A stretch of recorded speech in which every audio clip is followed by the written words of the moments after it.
Good evening everyone. Ang question pa natin for tonight ay kapag walang naiwang testamento ang mga yumaong magulang, kaninong anak mapupunta ang mga naiwang ari-arian? Base sa ating civil code, kapag walang naiwang last will and testament ang mga yumaong magulang, pantay-pantay ang hatian ng mga anak sa naiwang ari-arian ng kanilang mga magulang.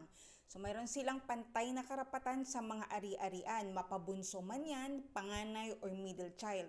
Kung hindi maayos ang hatian sa pamamagitan ng extrajudicial settlement of estate, kinakailangan nilang magsampa ng petisyon sa korte. At ang korte ang magdedesisyon at magpapasya kung paano hahatiin ang mga naiwang ari-arian ng mga yumao nilang magulang. Maraming salamat sa panonood. Hanggang sa susunod na Q&A with Attorney Lou.